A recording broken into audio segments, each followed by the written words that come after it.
Howdy everyone, and welcome back to The More You Grow. Today is a super exciting day because I just got a huge package, and this is the beginning of a new adventure, you guys.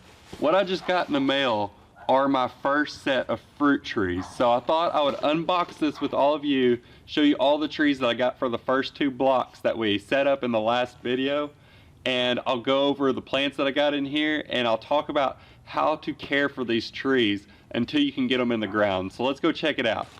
I'm so excited, you guys. I can't wait to get into this and show you what I ordered. You saw in the last video, we put flags out where we want these trees to go. Now that we got these trees, we need to get them ready to go get them planted. So let's get in here and see what these look like. There's supposed to be quite a few trees in here, so let's see what we end up getting. Because it seems like a pretty small box for as many trees as I ordered. But we shall see.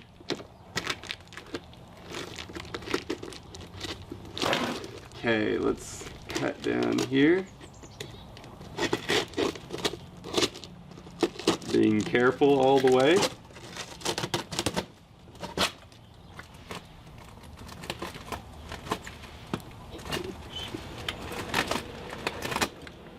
So we're going to carefully cut into this. Make sure we got all the tape undone.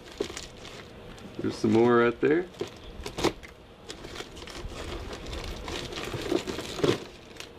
Okay, our trees are open now. Cut open this bottom here.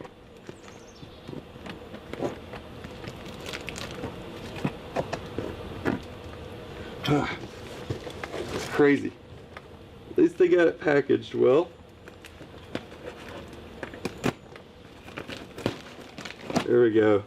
Okay, so moment of truth. Let's check these trees out. Oh, let's see what we got here. We've got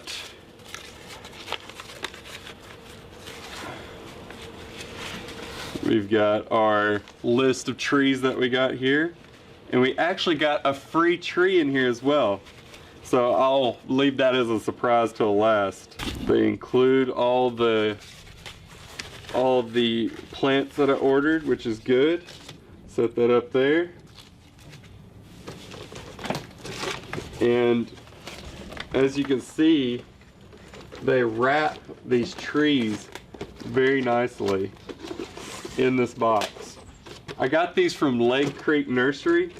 I've heard many good things about their products, so I decided to give them a shot.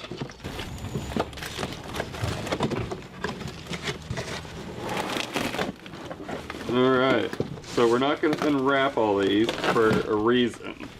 So we got all these trees in this bundle, and inside of this there's a lot of wet newspaper, and that's going to keep these roots from drying out. So we want to wrap that up, leave that in there as long as possible until we're ready to plant. Well guys, I finally got them out of the box. So now I want to show you the trees that I got to be the first trees to go into the forest garden. So they included awesome labels for each of these except for a few, and that's okay. And so we can start off here. We've got a Washita blackberry. I don't know if you can see that or not. I'll try to show you all these the best I can, but it may be kind of hard to see.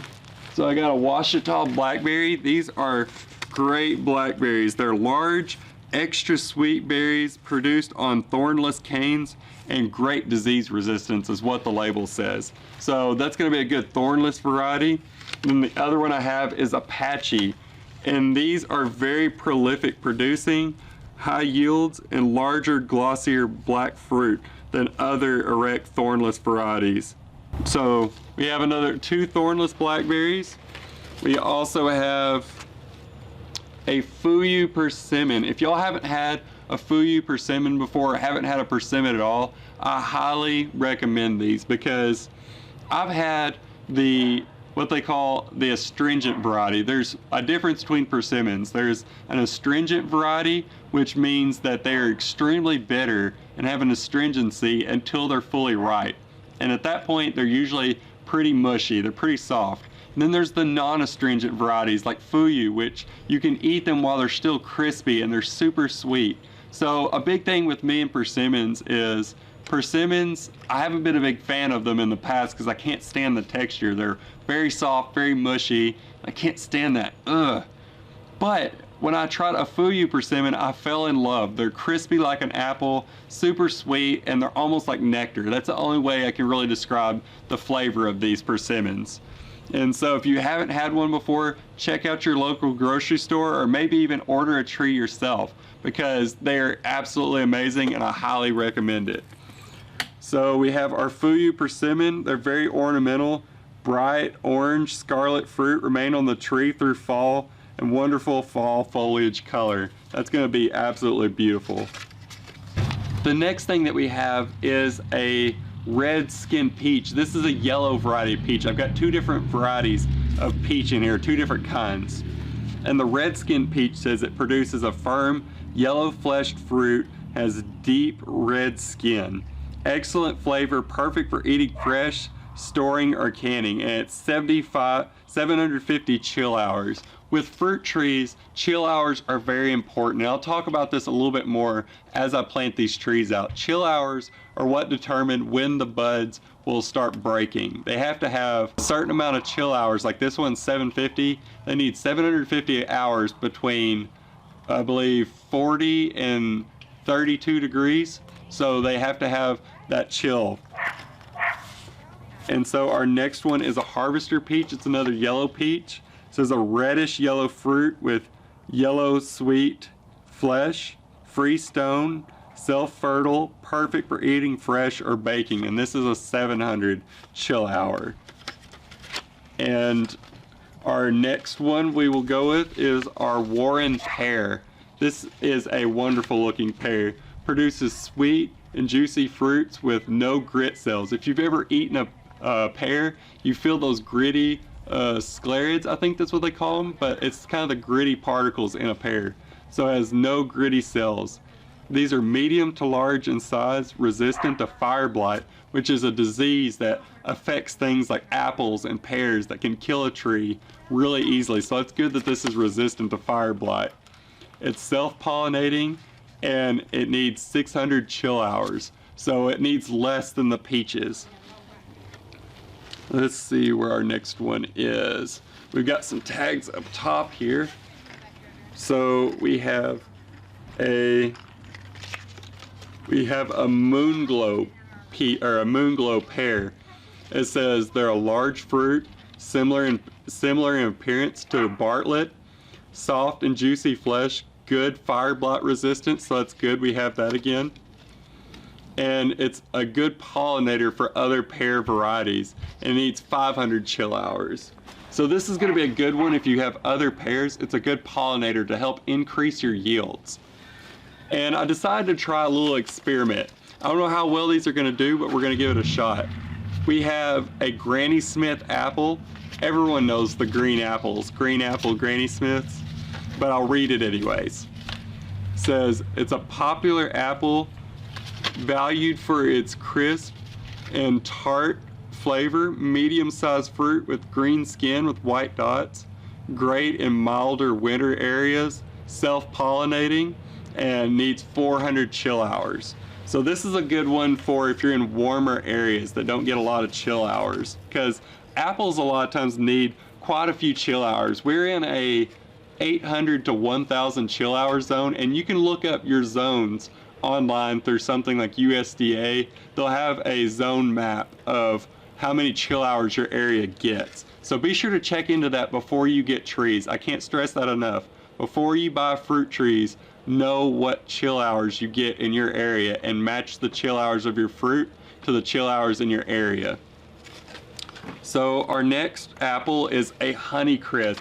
I love Honeycrisp apples. They're big, they're the crunchiest apple out there, they're so sweet, and I had to give these a shot. I don't know if they're gonna work, but I had to give them a shot. So it says on Honeycrisp apple, one of the best fresh eating apples, aromatic, sweet-fleshed, naturally compact habit, pollinator required, and it needs 900 chill hours. So with apples, you want to look on the chart of different apple varieties to see which pollinators are compatible with other apple trees. There's certain apple trees that need to pollinate with other apple varieties. So check into that if you're going to buy apple trees, which ones you need to be able to cross-pollinate.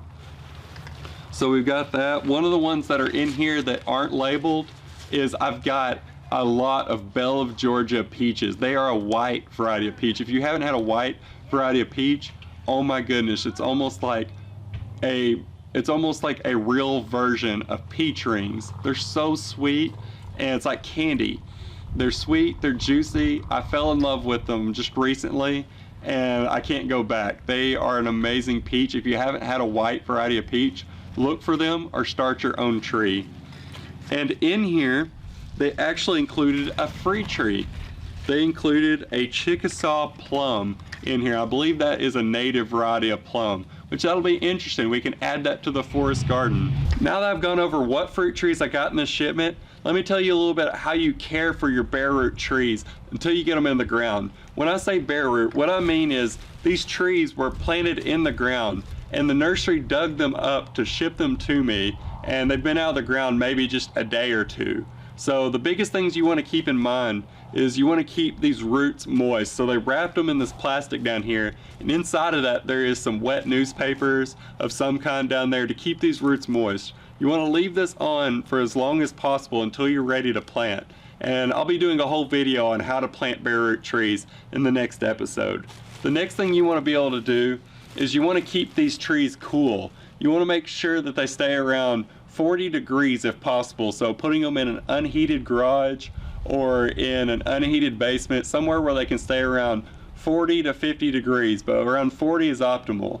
So keeping them cool and keeping them moist until you're ready to plant them is the most important thing. So that's really all I have for this video. I just wanted to share with y'all the trees that I got in this shipment and bring y'all along for every step. So in the next episode, what I'm going to do is I'm going to take you out to the farm and show you how to get a bare root tree planted. You saw in the last episode that we got all the trees flagged off where we want them to go. Now we need to get them in the ground. And there's some steps that you need to know for optimal success with your new fruit trees. So until then, if you like this video, be sure to hit that like button. If you have any more questions for me about the fruit trees that I ordered or how to care for your bare root trees until you get them in the ground, leave it down in the comments. I'll get to you on that. And if you haven't done so yet, be sure to subscribe to the channel. Go check us out on Facebook and Instagram and hit that bell icon for notifications. And until next time, I hope you'll join me right here on The More You Grow.